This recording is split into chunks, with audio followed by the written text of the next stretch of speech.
So ayan, puntahan natin yung website. Click mo lang yung link, nandiyan lang yung website, basahin mo na. Ayan. So where DeFi meets traditional finance, okay? Parang sinasabi niya ito yung WLFI bridge between yung traditional finance na hawak ng mga centralized institutions and then yung DeFi na which is gusto natin, kaya na-appreciate natin yung innovation ng crypto, okay? Kasi kaya naman na-invento yung crypto or yung Bitcoin in the first place kasi pinopromote nito yung decentralization, okay? So in terms of digital currency, okay? Decentralization, okay? Bridging legacy finance and the open economy with purpose built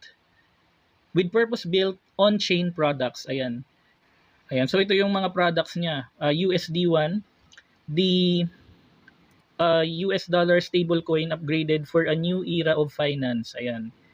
So meron siyang mga coming soon na project, kaya feeling ko naman yung nakikita nating presyo ngayon dito, may may potential. Kaya sinishare ko rin yung info sa inyo ngayon. Ngayon nasa sa inyo na kung paano niyo siya i-handle or i-research on your own. Kaya not a financial advice. Ethereum kasi yung blockchain nito, pero interoperable siya sa Binance Chain and sa Solana, okay? Nakikita nyo naman yung key use cases ng WLFI, governance participation, okay? So kaya kailangan yung WLFI para makapag-participate ka or ma-maximize mo yung features ng decentralized platform ng WLFI, okay? Na project ni Donald Trump and yung mga leaders niya. Okay, number 2, stablecoin integration, yung USD1 stablecoin, nakapeg yan sa dollars.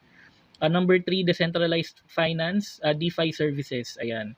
Number 4, transaction fees and payments. Okay? Okay, WLFI tokens can be used to pay for transaction fees and access services within the WLFI. Kulang to platform. Okay. Ayan. So, considerations and criticism. While WLFI presents innovative features, it faced scrutiny and criticism. Okay? Critics raised concerns about governance, centralization, and platforms association with political figures which may influence its operation and public perception. Totoo naman. Kaya yan rin yung iingatan ninyo. Kasi nga dahil si Donald Trump and yung mga malalaking institution yung involved dito sa project na to, political crypto to eh. So dapat aware kayo na sa tingin nyo ba yung mga mayayaman, yung mga malalaking institution magpapatalo sa retail in terms of pagkita or pag-earn in monetary ways sa crypto, di ba? So most likely kapag hindi ka marunong gumalaw dito kagaya ng mayayaman, magiging liquidity exit ka lang, okay? Ayan, so in summary, WLFI aims to create a decentralized financial ecosystem that empowers users through governance participation, integrates stablecoin solutions, and offers a range of DeFi services. Okay, however, potential users and investors should be aware of the associated risk and conduct thorough research before engaging with the platform. Okay. Kasi ang naisip ko dito, after kong makapag-spot check and makapagbasa, nag-decide na ako na i-add na rin natin tong WLFI sa MetaMask natin. Kasi natuwa ako nung nakita kong meron siyang dito sa chains. Mainly kasi sa Ethereum mo siya mabibili, yung blockchain, doon siya initially. Pero kasi before hindi ko pa to nakikita pero ngayon meron na. So kapag ka-clinic mo yung two more dito, BNB and the Solana, kagaya nung nakikita natin dito sa contract address. So aligned yan. Kaya ang gagawin natin, open tayo ng MetaMask. I-demonstrate ko lang kung paano rin i-import yung WLFI token dito sa MetaMask. Okay? So dahil nakopya natin yan kanina, make sure na tama ang guys Ang gusto natin BNB chain. So yung contract address ng BNB Binance chain yung kokopyahin natin. Pwede mo rin yan hanapin manually pero gusto ko lang ipakita or pwede rin ganito ang gawin natin para mag-make sense. Nandito yung plus sign. Iniba nila yung pwesto. Nag-iba. Ayan, WLF Ayan. So kita nyo meron na siya sa BNB chain ng MetaMask. Okay? So kapag ka-clinic mo yan, next. Okay, do you want to import? Yes. Ayan. So na-import na natin. Ayan, so makikita natin na import na natin itong WLFI na crypto. So para ma-confirm mo, which is I'm sure naman na tama, token details, click mo yung doon, yung 3 dots sa upper right. Kopyahin mo yung contract address. Sigurado yan, parehas yan dito. Kasi in any case na may makikita kang iba, red flag yun. Pero yan, kita nyo naman parehas na parehas, di ba? So tama yung nilagay nating WLFI dito sa MetaMask. So ano bang advantage nito? Ano bang magiging pakinabang nito para sa atin?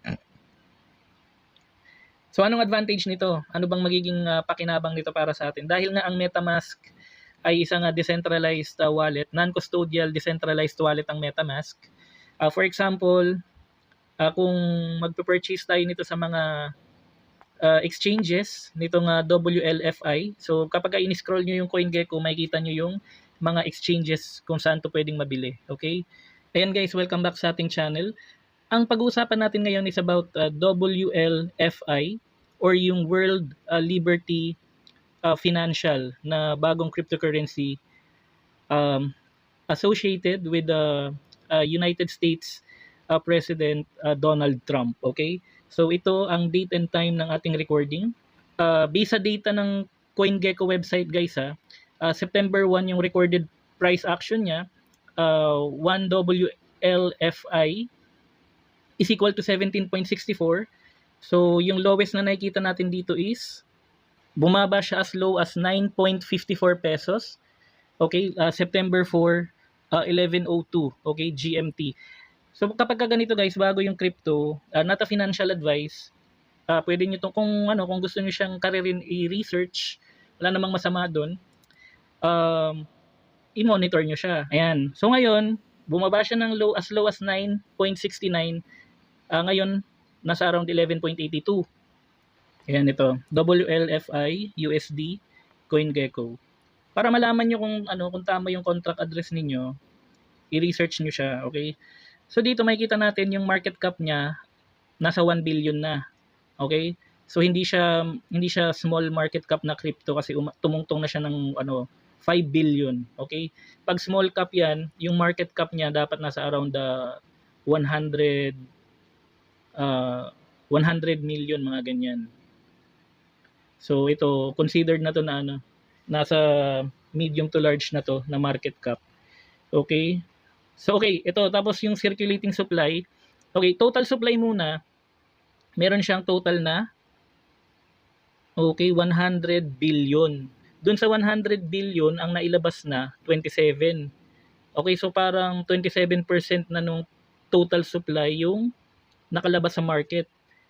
So okay to in a sense na marami yung at least more than 25% na yung nilabas sa unang niya palang launch nung September 1. So ang babantayan nyo dito yung susunod na token release. Kasi kapag dumami yung supply ng WLFI sa market, factor din yun para mag-decrease yung presyo. Pwede yun gamitin na strong buying opportunity kung naniniwala ka sa project. Mag-research ka muna. Huwag ka basta-basta bili ng bili. Okay? So ang gagawin nyo, ang gawin nyo naman next, so puntahan nyo yung website. Okay? So dito, yan, katulad nito. Unang-una, basic, check nyo yung contract address. Okay? So, ito yung contract address ng WLFI. Okay? So, kapag ka-clinic nyo yung 3 dots dito sa kanan, makikita ninyo, meron ding BNB smart contract, meron ring Solana. Okay? Disclaimer statement for our crypto bayanihan Web3 wallets. The content provided in this video is strictly for educational purposes only and does not constitute financial, investment, legal, or professional advice. We do not promote or solicit the purchase or sale of any cryptocurrencies, tokens, exchanges, or financial instruments.